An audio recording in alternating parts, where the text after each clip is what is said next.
अनकबूत किस नंबर 63।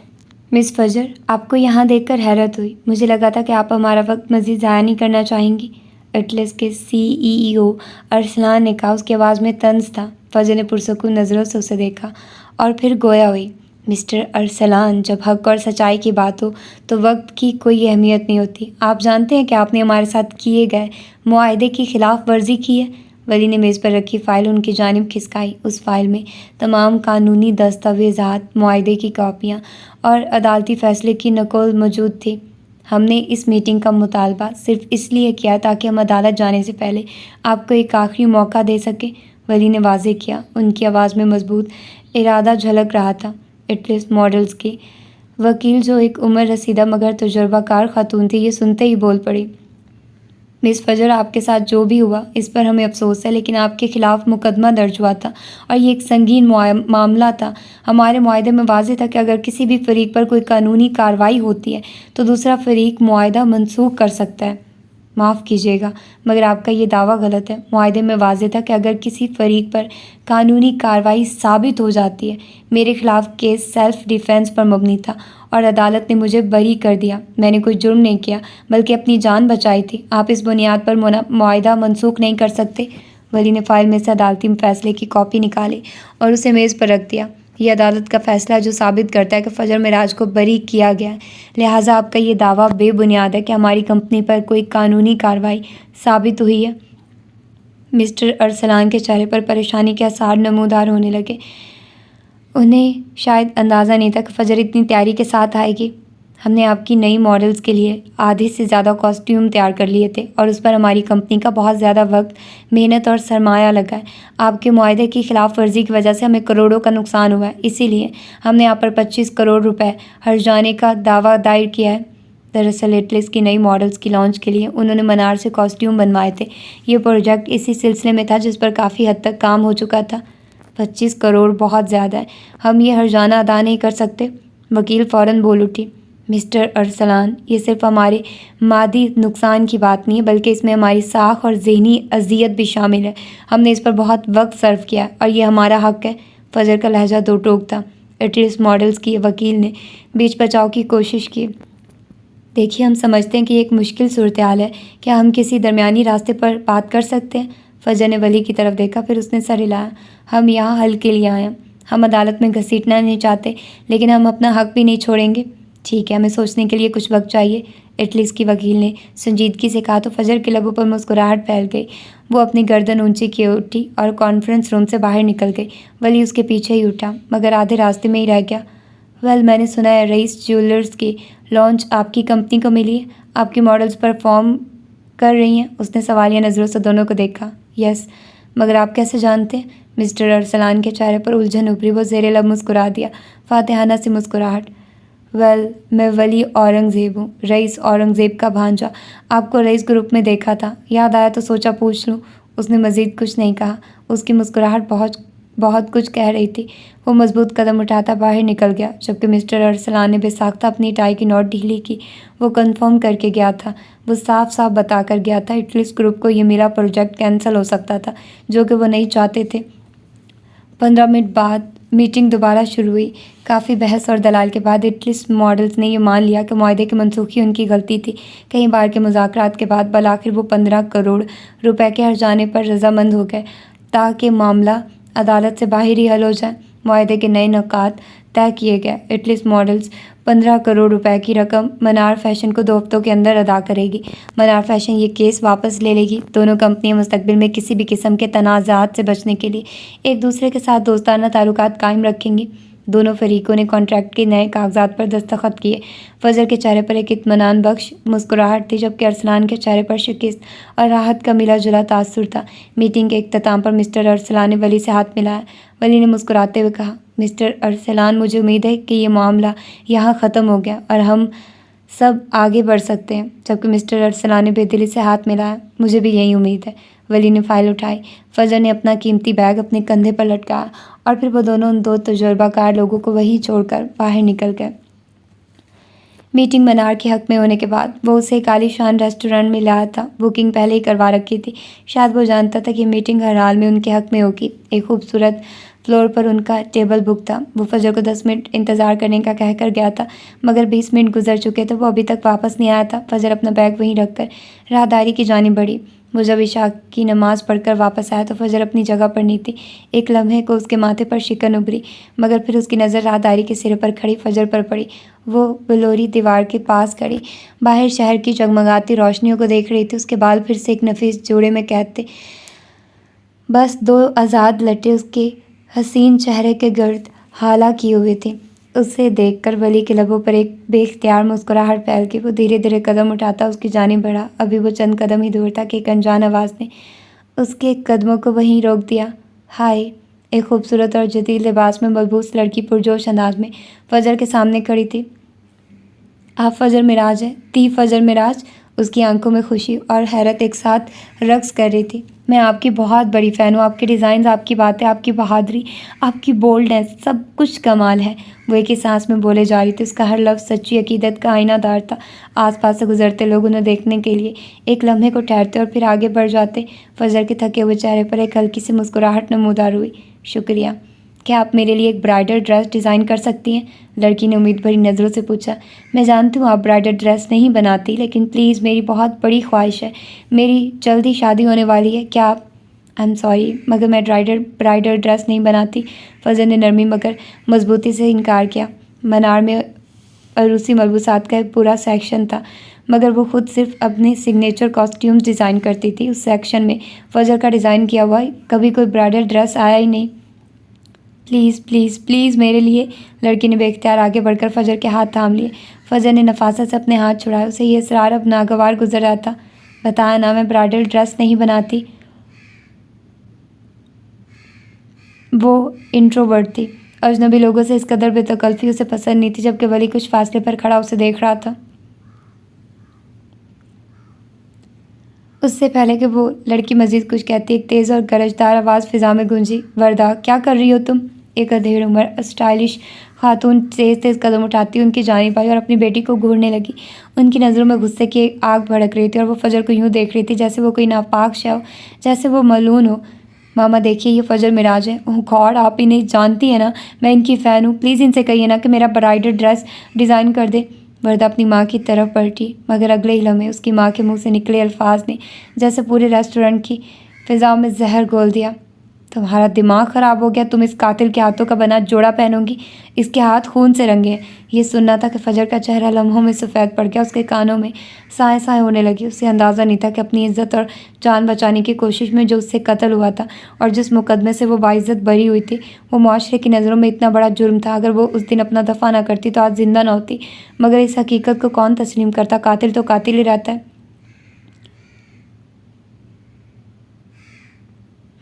एक खूनी के हाथों का बना हुआ लहंगा पहनोगी? तुम्हारी पूरी ज़िंदगी का खून हो जाएगा। ये कातिल है, कातिल। वली आगे बढ़ा। एक्सक्यूज़ मी, फजर का जवाब दे गया और उसका लहजा बर्फ़ की तरह सर था। लेकिन वो औरत रुकने वाली नहीं थी। वो एक कदम आगे बढ़ी। उसकी आंखों में हकारत थी। नो, यू एक्सक्यूज़ मी, मेरी बेटी से दूर रहो, खूनी औरत। उसने नफरत से चीखकर फजर को पूरी कुव्वत से धक्का दिया। फजर इस अचानक हमले के लिए बिल्कुल तैयार नहीं थी। उसका तवाज़ुन बिगड़ा और वो लड़खड़ाई, मगर इससे पहले कि वो पीछे गिरती तो मजबूत बाजुओं के एक फौलादी हल्के ने उसे थाम लिया। उसकी पुश्त एक चौड़े सीने से टकराई। उसने नज़र उठाई तो सामने वली खड़ा था।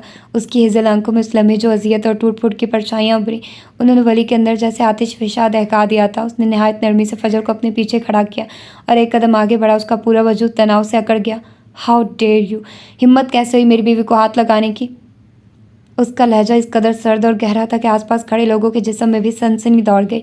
उसका स्कॉटिश लहजा अब वाज़ेह हो रहा था। हाथ कैसे लगाया? उसकी आवाज़ इतनी बुलंद और गरजदार थी कि रेस्टोरेंट का अमला और बाकी मेहमान भी ठटक कर उनकी जानिब मुतवज्जो हो गए। वो औरत जो चंद लम्हे पहले शेरनी बन रही थी, वली के तेवर देखकर हवास बाख्ता हो गई। शिद्दत पसंद लोग अक्सर नताज की परवाह किए बगैर कदम उठाते और अब उससे नताज को भुगतना था। कोई इशू है तो मुझसे बात करें। वली ने अपनी बंद मुठियों को बेदर्दी से भींचा। उसकी गर्दन और बाजुओं की रगें गुस्से से उभर आई थी। मैं उसका वली हूँ, मुझसे बात करें। उस तक पहुँचने की इजाज़त तुम्हें किसने दी? वो औरतों पर हाथ नहीं उठाता था, मगर उसकी सुर्ख होती आंखें उसके अंदर लगी आग का पता दे रही थी। सर प्लीज़ बताइए क्या हुआ है? मैनेजर भागता हुआ उस तक आया। वो किसी भी किस्म के तमाशे से बचना चाहता था। जानते हो मैं कौन हूँ?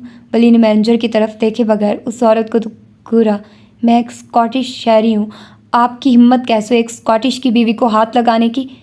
अगले ही लम्हे उसने वो निकालते पुलिस का नंबर मिलाया, जबकि ये सुनकर वर्दा बुरी तरह डर गई, जबकि उसकी माँ के भी छक्के छूट गए। फजर साकित खड़ी थी, उसकी नज़रें सिर्फ वली पर जमी थी। सिक्योरिटी गार्ड्स पीछे पहुंच चुके थे और उस औरत और उसकी बेटी को वहाँ से ले जाने की कोशिश कर रहे थे। ये कहीं नहीं जाएगी, वो धाड़ा। आप लोग खुद पुलिस बुलाइए, वरना नताइज अच्छे नहीं होंगे। अब तो उस औरत का हलक कांटा हो गया। उसने रहम तलब नज़रों से फजर की तरफ देखा, मगर फजर तो जैसे पत्थर की हो चुकी थी। उसकी नज़रें वली पर जमी थी, जबकि आंखों के सामने माजी का मंजर घूम गया था। एक वक्त था जब गर्देजी टेक्सटाइल के गार्ड्स ने उसे धक्के देकर बाहर निकाला था और अरसल, जिससे वो मोहब्बत करती थी, बेइज्जती से खड़ा तमाशा देखता रहा था। और आज एक वली था जो एक अजनबी औरत के महज हाथ लगाने पर आग बगोला हो गया था। हजूम बढ़ता जा रहा था। वली ने अकेले ही पूरे रेस्टोरेंट की इंतजामिया को लाइन हाजिर कर दिया था। अगर पुलिस आ जाती तो एक गैर मुल्की के साथ एक 7 स्टार होटल में ऐसा सलूक, ये एक बैनुल अक़वामी खबर बन सकती थी। वर्दा का भाई जो आसपास ही था वो भी पहुंच गया। तभी फजर जैसे किसी गहरे ख्वाब से जागी, उसके गले में जैसे कांटे उग आए। हलक में कुछ फंस गया था। वो बेजान कदमों से आगे बढ़ी। वो मामला रफा दफा करना चाहते थे। वली, उसने लड़ते हाथ से उसके कंधे को छुआ। वली ने झटके से पलट कर उसे देखा। फजर को देखते ही उसकी आंखों के शोले जैसे बुझ से गए। उसके चेहरे पर मौजूद सारा गुस्सा एक लम्हे में फिक्र और नरमी में बदल गया। Are you okay? उसने अपने दोनों हाथों के प्याले में फजर का सफ़ेद पड़ता चेहरा थामा और नहायत मोहब्बत से उसके रुखसारों को अपने अंगूठों से सुलाते पूछा। उसके अंदाज में इस कदर नरमी थी कि फजर ने बस इस बात में सर हिलाया। न जाने कि उसका दिल चाह रहा था कि वो वहीं बैठकर पुट पुट कर रो दे। आंखों में आई नमी को वो बार बार पलके झपक कर पीछे धकेल रही थी। कौन दुनिया, कौन चार लोग, भाड़ में जाए सब। वो वली औरंगज़ेब था जो पूरी कायनात के सामने अपनी बीवी को ओन कर रहा था। प्लीज़ चलो यहाँ से। फजर की आवाज़ घुटी घुटी निकली। श्श, ऐसे नहीं। वली ने नरमी से अपनी उंगली से उसके लबों पर रखे और फिर उसे अपने पीछे करते हुए वो वापस उस औरत और मैनेजर की तरफ पलटा। उर्दू एक बार फिर पस मंज़र में चली गई और उसकी स्कॉटिश लहजे वाली अंग्रेज़ी पूरे हॉल में गूंज रही थी। उसने अपना फ़ोन निकाला और एक नंबर मिला। रईस औरंगज़ेब का भांजा होना एक बड़ा हथियार था। वो जानता था कि होटल 1 मिनट में बंद हो सकता था। मैं ये होटल अभी सेल करवा सकता हूँ अगर इस औरत ने मेरी बीवी से माफ़ी नहीं मांगी। उसने होटल मैनेजर को वार्न कर दिया। मैनेजर ने बात टालना चाही। मैं आपके होटल पर हद की इज्जत का दावा कर रहा हूँ। आपके होटल में मेरी बीवी की तजलील की गई। इसे हाथ लगाया गया कैसे? मैं इसका वली हूँ, मुझसे बात की जाती। इसे हाथ लगाने की हिम्मत कैसे की? फजर की आंखों के सामने सब कुछ धुंधला रहा था, जबकि वो खुद बुत बनी खड़ी थी। 20 मिनट के अंदर पुलिस की गाड़ियां पहुंच चुकी थी। वली ने धमकी दी थी कि वो मीडिया को बयान देगा कि पाकिस्तान के एक नामवर होटल में उसके और उसकी बीवी के साथ क्या सलूक किया गया, जबकि वो औरत अब बाकायदा काम रही थी। ये औरत जब तक मेरी बीवी से माफ़ी नहीं मांगेगी ये कहीं नहीं जा सकती और ना मैं जाने दूंगा।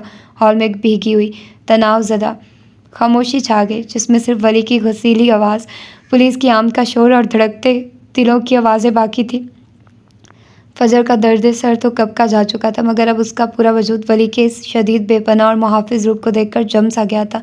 उसने आज जाना था कि वली होने का मतलब क्या होता है।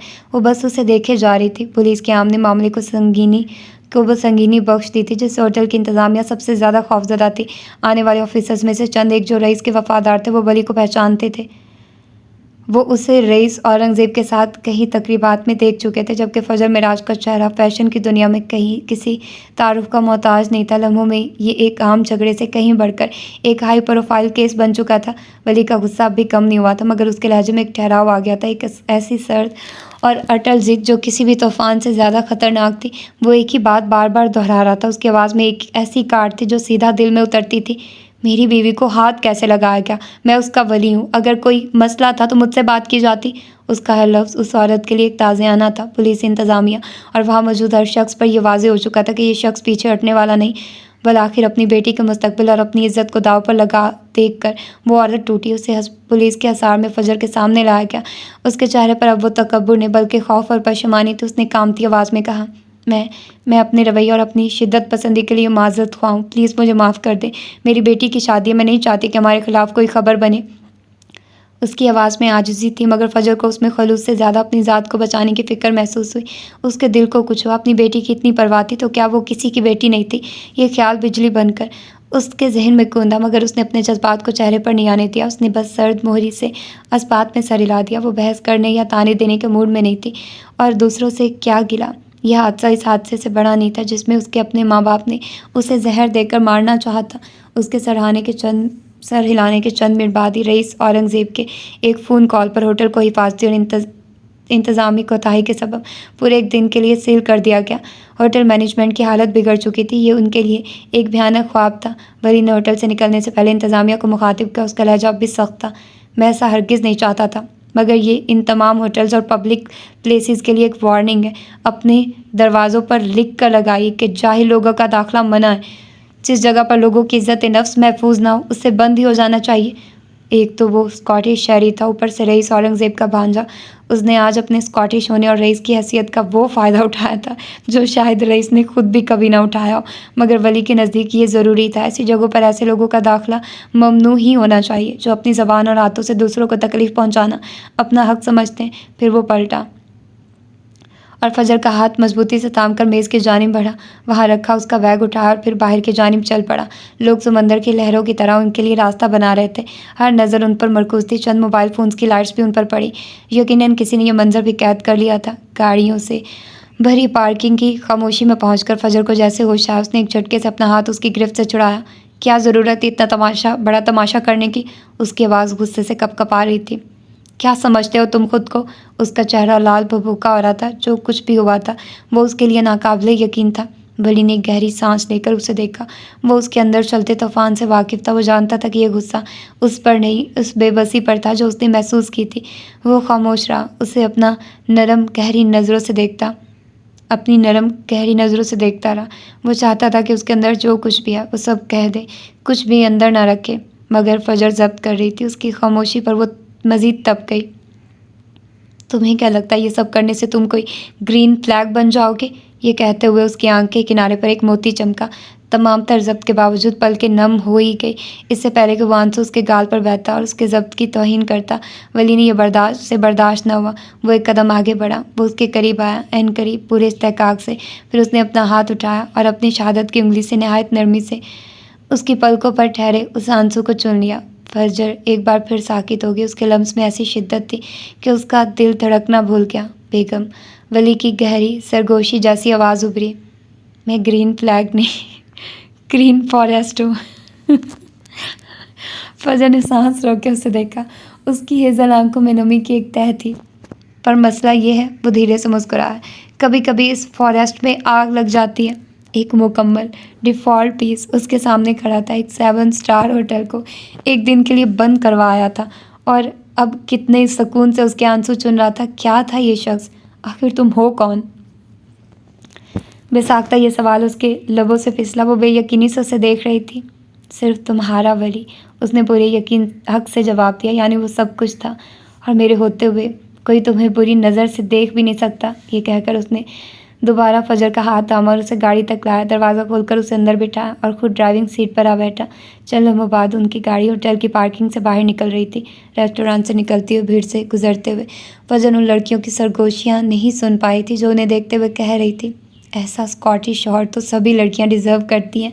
गाड़ी बाहर निकलते ही फजर ने रुख फेर लिया। उसका दिल अब भी बेतरतीब धड़क रहा था, मगर उस धड़कन में अब बेबसी और अजियत ही नहीं बल्कि एक अनोखी अनजानी सी हिफाजत का एहसास घुल रहा था, जबकि गले में एक फंदा लग चुका था। सफ़र का हर लम्हा एक गहरे भारी सकूत में डूबा हुआ था। गाड़ी के अंदर की खामोशी बाहर की रात के शोर से ज़्यादा गहरी थी। वली ने म्यूज़िक ऑन करने का सोचा, फिर इरादा तर्क कर दिया। ये खामोशी ज़रूरी थी। ये उस तूफ़ान के बाद का वो ठहराव था जो अपने अंदर कहीं अनदेखे सवाल और जवाब समेटे हुए था। फजर खिड़की से बाहर देख रही थी, मगर उसकी नज़रें किसी मंजर पर नहीं, अपने अंदर के खालीपन में भटक रही थी। फिर गाड़ी एक बुलंदोबाला जदीद तर्ज की इमारत के सामने रुकी, जिसकी रोशनियाँ रात के अंधेरे को काट रही थी। फजर जैसे किसी ट्रांस से निकली। उसने सर उठाकर देखा। ये इलाका उसके लिए बिल्कुल अजनबी था। वो कहाँ आ गए थे? उसने रुख मोड़कर सवालिया नज़रों से वली को देखा। उसकी आंखों में न गुस्सा था न हैरत, बस एक सपाट सी बेयकीनी थी। ये बिग बी का पेंट हाउस है। हमारा डिनर अधूरा है। उसने फजर को देखा जो अब भी उसे बेयकीनी से घूर रही थी। वो जानता था कि उस औरत का भरोसा जितना दुनिया के मुश्किल तरीन कामों में से एक था। मैं आपका वली हूँ, आप मुझ पर इतना तो भरोसा कर सकती हैं ना? इस बार उसके लहजे में ज़िद या हक नहीं, एक नरम सी उम्मीद थी, एक इल्तिजा थी जो उसकी गहरी आंखों में साफ दिखाई दे रही थी। वो गाड़ी का दरवाज़ा खोलकर बाहर निकला और फिर फजर की जानिब आकर उसके लिए दरवाज़ा खोला। डिनर का शर्फ बख्श दे बेगम। उसने अपना हाथ आगे बढ़ाया। वही मानूस अंदाज। उसके दिल के किसी कोने में एक ख्वाहिश ने सर उठाया। कभी तो वो उसका हाथ थाम कर बाहर निकलेगी, कभी तो। फजर ने गहरी सांस ली, जैसे खुद को किसी बड़ी आजमाइश के लिए तैयार कर रही हो। फिर किसी रोबोट की तरह बगैर कोई तासुर दिए गाड़ी से बाहर निकल आई। वो उस वक्त एक चलता फिरता पत्थर लग रही थी। अजियत जब हद से बढ़ जाए तो इंसान उसे बेहिसी के खौल में छुपा लेता, और फजर ने यह फ़न सीख लिया था। वो उस शख्स के सामने कमज़ोर नहीं पड़ सकती थी। वली के लबों पर एक हल्की सी उदास मुस्कुराहट नमूदार हुई। उसने गाड़ी लॉक की और आगे बढ़ा। फजर उसके पीछे थी। जल्दी वो दोनों एक शानदार खामोश लिफ्ट में खड़े थे। बिग बी आज शहर से बाहर हैं और उनके अलावा सिर्फ मैं यहाँ आ सकता हूँ। वो लिफ्ट के आईने में उसके सपाट चेहरे को देखते हुए उसे आगाह कर रहा था। फजर खामोश खड़ी थी, जैसे उसे इन बातों से कोई फ़र्क ही न पड़ता। लिफ्ट मतलूबा मंजिल पर पहुंची और दूसरे किसी शाही इस्तकबाल की तरह खुल गई। वली ने डिजिटल लॉक पर चंद हिंसे दबाए। एक धीमी सी क्लिक की आवाज़ आई और दरवाज़ा खुल गया। उसने अंदर दाखिल होकर बत्तियाँ जला दी। मुझे दे दें। उसने आगे बढ़कर फजर के हाथ से उसका पर्स लिया और एक कंसोल पर रख दिया। अंदर दाखिल होते ही फजर के कदम एक लम्हे को टटके। ये एक नाकाबिले यकीन हद तक शानदार पेंट हाउस था। फर्श से छत तक फैली शीशे की दीवार के एक तरफ शीशों में नहाया हुआ पूरा शहर एक दमकते हुए कलीन की तरह बिछा था, जबकि दूसरी जानिब की शीशे की दीवार के पार एक पुरसकून नीलगो स्विमिंग पूल रात की चांदनी में चमक रहा था। हर चीज़ में नफासत और ज़ौक़ की बुलंदी थी। वो बेख्तियार शहर की जानिब वाली ग्लास वॉल की तरफ बढ़ी। यहाँ से रोशनियों का ये समंदर सहर अंगेज लग रहा था। वो दीवार से टेक लगाकर खड़ी होगी। उसके अंदर का सन्नाटा बाहर के शहर के शोर पर हावी था। उसे कुछ महसूस ही नहीं हो रहा था। वली किचन से पानी का गिलास लाया और उसे थमाया, फिर खामोशी से पलट गया। कुछ देर किचन से बर्तनों की खटपट की आवाज़ें आती रहीं और जब वो दोबारा बाहर निकला तो उसके कदम सीधे फजर की जानिब उठे। फजर यूं ही खड़ी थी, एक सांस लेती हुई मूरत की तरह, चेहरा तासुरात से मुकम्मल तौर पर आ रही। वली ने चंद लम्हे उसे देखा। वो उसे उस बेहिसी के खौल में मजीद नहीं देख सकता था। उसने आगे बढ़कर उसके सामने अपना हाथ फैलाया। मैं आई। फजर ने चौंक कर उसे देखा। उसकी नज़रें उलझी हुई थी। वो उससे किस बात की इजाज़त मांग रहा था। वली ने धीरे से उसके हाथ से पानी का गिलास पकड़ा और करीब रखी कुर्सी पर रख दिया। फिर वो दोबारा उसकी तरफ मुड़ा। वो अपनी स्याह वेस्ट उतार चुका था और सफ़ेद ड्रेस शर्ट की सिलवटें उसके मजबूत जिस्म पर जच रही थी। फजर अभी तक उसे देख रही थी। फिर जो हुआ वो नाकाबिले यकीन था। उसने एक कदम आगे बढ़ाया और ज़रा सा झुकते हुए फजर को नहायत नरमी और एहतियात से अपने बाजुओं के आसार में ले लिया, बिल्कुल किसी कीमती मताह की तरह। ये इतना अचानक था कि फजर साकित रह गई। उसकी आंखें हैरत से फैल गई। कहीं लम्हे तो उसके दिमाग को ये समझने में लग गया कि वाकई ऐसा हुआ है। वली की कुर्बत की तपिश में उसका वो मसनूही बर्फ़ जैसा खौल देखते ही देखते चटकने लगा। आई एम सॉरी, जो कुछ भी हुआ नहीं होना चाहिए था। उसकी सरगोशी फजर के बालों में जज्ब हो गई। वो जानता था ये औरत अंदर से रेजा रेजा थी। हाँ, झुकती नहीं थी, वो अलग बात थी। रोज़ाना सोशल मीडिया पर लोगों की नज़रों में, सरगोशियों में उसे कातिल कहा और माना जाता था। आज का वाक़या इस ज़ख़म पर नमक था। उसके नरम अल्फाज और उसके वजूद की कुर्बत में फजर का ज़ब्त टूट गया। वो नो हक वाली लड़की थी। वो उस लम्हे भी उसके बाजू बेजान से पहलू में गिरे रहे। वो तो अभी तक सकते में थी और फिर उसकी हेज़ल आंखों में नमी उभरी। दो मोटे मोटे आंसू टूटकर वली के कंधे में जज़ब हो गया। यही तो वो चाहता था कि वो रो ले, अपने अंदर का जहर बाहर निकाल दे। दिल के दरवाजे भी ऊंचे थे, दीवारों पर कांच भी लगाया था, अंधेरा कब्र से ज़्यादा रखा था। फिर भी पता नहीं वो शख्स मोहब्बत करने किस रास्ते से आ रहा था। चल हमें यूं ही गुजर गए। जब फजर को वली के दिल की धड़कन के साथ साथ अपने दिल के धड़कने की आवाज़ भी सुनाई दी तो वो जैसे होश में आई। नो हक वाली लड़की ने एकदम तड़प कर उसके हसार से निकलना चाहा, मगर गिरफ्त मजबूत थी। छोड़ो मुझे। वो अब खुद को छुड़ाने की कोशिश कर रही थी, मगर बेसुध। तंग ना करें, वो बुड़बुड़ाया। ये लम्हात और एहसासात ऐसे थे कि वो उन्हें जीने के लिए खुद को भी बेच सकता था। मैं तुम्हारी जान ले लूँगी वली, छोड़ो मुझे। वो अब पूरी तरह होश की दुनिया में लौट रही थी और उसका पहला सबूत यही एहतजाज था। जान तो आप पहले ही ले चुकी हैं। वो ढीठ बना रहा। उसकी गिरफ्त ज़रा भी ढीली ना हुई। तुम इस हरकत पर जेल जाओगे, उसने घबराते हुए कहा। वो ज़ेरे लब हंस दिया, मगर उसे छोड़ा नहीं। अगर पाकिस्तान में एक शौहर को अपनी बीवी को गले लगाने के जुर्म में जेल होती है तो मुझे कोई एतराज़ नहीं। उस डिफ़ॉल्ट पीस ने फ़जर के गिर्द चाय जमूद को पाश पाश कर दिया था। फ़जर ने मज़ाहमत तर्क कर दी। उसका आसार वाकई मजबूत था। उसने अपनी नम आंखें झपकी। वो उसके सामने मज़ीद कमज़ोर नहीं पड़ना चाहती थी। क्यों कर रहे हो ये सब? उसकी आवाज़ बामुश्किल सरगोशी जैसी थी। ये तुम्हारा काम नहीं है। मेरा काम क्या है और क्या नहीं, इसका फ़ैसला सिर्फ मैं कर सकता हूँ। उसने गिरफ्त मज़ीद तंग की, जैसे वो उसका कीमती सरमाया हो। और जहाँ तक इस सवाल का ताल्लुक़ है कि मैं ये क्यों कर रहा हूँ, तो ये जान लें कि जब कोई आपका वली होता है तो वो सिर्फ नाम का नहीं होता, वो आपकी रूह का मुहाफ़िज़ भी होता है, आपके दुखों का पहरेदार भी। मैंने होटल में जो किया वो अपनी हैसियत का फ़ायदा उठाना नहीं था, वो एक वली का फ़र्ज़ था। मैंने आपको यहाँ लाने की जो जुर्रत की वो आपको तकलीफ़ देना नहीं था, वो आपके ज़ख्मों पर मरहम रखने की एक कोशिश थी। उसकी हर बात, हर लफ्ज़ फ़जर के दिल पर दस्तक दे रहा था और वो सुनना नहीं चाहती थी। वो किसी भी दस्तक पर दिल का दरवाज़ा नहीं खोल सकती थी। क्या था ये शख्स? रईस औरंगज़ेब जैसे शख्स से टक्कर लेने वाली और उसे अपने मकसद के लिए इस्तेमाल करने वाली फ़जर मिराज उस शख्स से कैसे जीत पाएगी? उस शख्स के सामने तो फ़जर के सारे ड्रामे फेल थे। वो उसकी सेफ हेवन बनता जा रहा था। कुछ देर मज़ीद खामोशी छाई रही और फिर फ़जर की सर्द आवाज़ उभरी। मैं तुम्हें आज ही टर्मिनेट कर दूंगी। तुम कभी दोबारा मनार में दाखिल नहीं हो सकोगे और ना ही मेरी शक्ल देख पाओगी। हाँ, ये धमकी काम कर गई। वली ने आहिस्तगी से उसे छोड़ा और एक कदम पीछे हट गया। फिर उसने सीने पर बाजू बांधकर खफ की भरी निगाहों से उसे देखा, जो वाकई ऐसा करने की सलाहियत रखती थी। सीरियसली? इस वक्त ये बात करते हुए आप जहर लग रही हैं। उसके लहजे में हकीकी खफगी थी। तो खाकर मर जाओ, वो तड़क कर बोली और रुख मोड़कर शीशे की दीवार से बाहर देखने लगी। उसका दिल अभी तक बेतरतीब धड़क रहा था। मैं नहीं चाहता कि आप फिर से बेवा बनी घूमें, वो तब कर कहता हुआ किचन की जाने मुड़ गया। सिक्कर किचन की जाने बढ़ गया, जबकि फजर का सारा गुस्सा जैसे उद आया था। वली ने उस पर छाए दर्द और बेहिसी के खौल को लम्हों में तोड़ फोड़ दिया था। वो अब अपना लाल भभूका चेहरा लिए उसे जाते देख रही थी। बेशरम फॉरनर। उसे जाते देखकर वो ज़ेरे लब बुड़बुड़ाई, मगर उसके दिल की धड़कन में अब बेबसी नहीं, एक अजीब सी हलचल थी, एक ऐसी हलचल जो ज़िंदगी की अलामत थी। तो ये थी आज की एपिसोड। होपफुली कि आप लोगों को पसंद आई होगी और आप लोगों ने वैसे ही इंजॉय किया होगा जैसे कि मैंने किया। सॉरी यार, दरम्यान में मैं हंस पड़ी थी।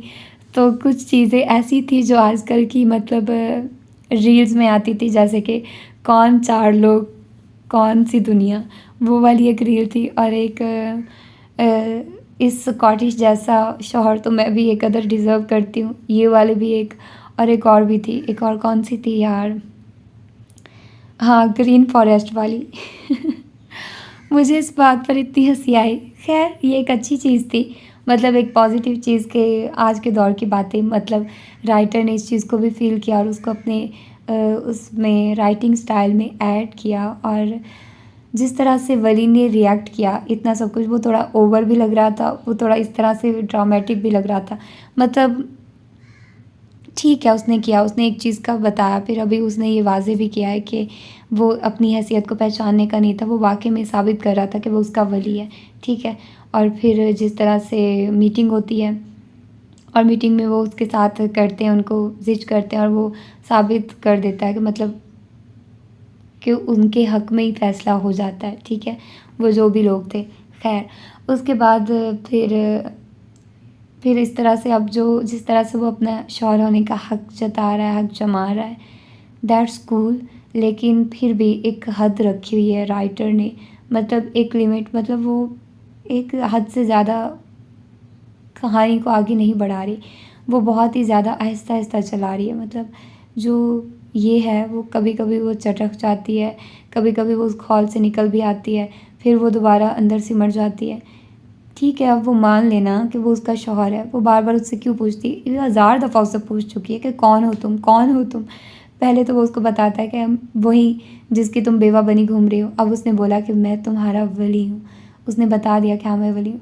फिर मुझे एक चीज़ वो भी कर रही है कि इतना हंगामा किया, पुलिस आ गई, उसने एक दिन के लिए सील करवा दिया, सारा कुछ हुआ, तो क्या ये बात रईस तक नहीं पहुँचेगी कि वो एक लड़की मतलब फ़जल के लिए अपना वो करवा रहा है, एक शौहर होने का हक़ जमा रहा है, उसको कह रहा है कि बीवी पर किया, बीवी पर किया, तो ये सारी बात नहीं खुलेगी क्या? मतलब ये थोड़ी चीज़ें अजीब हैं कि क्या रईस को ये बात पता नहीं चलेगी, क्या उस तक ये बात नहीं पहुंच पाएगी। उसने इतना हंगामा खड़ा किया, उसने सबको बताया कि वो उसकी बीवी है, वो उसकी बीवी है। खैर वही बात, कौन से चार लोग, कौन सी दुनिया। तो वो तो भली अपनी दुनिया में मगन है, वो उसके साथ अच्छा टाइम स्पेंड कर रहा है। That's great, that's good. देखते हैं अब आगे क्या होता है, आगे की स्टोरी क्या बनती है, ये तो अब हमें आगे पढ़कर ही पता चलेगा। तो आप लोग अपना फीडबैक दीजिए, आप लोग बताइए कि आप लोग क्या फ़ील कर रहे हो, आप लोगों को ये स्टोरी किस तरह से दिख रही है, या ये नावल किस तरह का लग रहा है। और आई थिंक सो ये इस बाब की लास्ट एपिसोड है, लेकिन देखते हैं कि अगर और एपिसोड बनती है कि नहीं। ये 17वीं एपिसोड थी जिसके 7 पार्ट बने हैं, और इसको मैंने एक दिन में रिकॉर्ड किया, सिवाय पहली एपिसोड के, मतलब इस पार्ट के पहली एपिसोड के एक दिन में मैंने रिकॉर्डिंग इसकी की है। और मुझे बताइए आप लोग आजकल जितने भी नॉवेल्स देख रहे हैं, सुन रहे हैं, वो कैसे लग रहे हैं आप लोगों को। टूटा हुआ तारा, बख्त नॉवल और कार्ब डाइम, अगर आप लोगों ने सुन लिया है तो उसका फीडबैक भी लास्ट एपिसोड पर दीजिए। वो बहुत मज़े का नॉवल है, उसमें भी स्टोरी जो कपल है वो बहुत अच्छा है, उसकी स्टोरी भी बहुत डिफरेंट है, मज़ा आएगा आप लोगों को सुनकर। तो अपना ढेर सारा ख्याल रखिएगा, मुझे दुआ में याद रखिएगा। मिलते हैं इसकी अगली एपिसोड में। अल्लाह हाफिज़।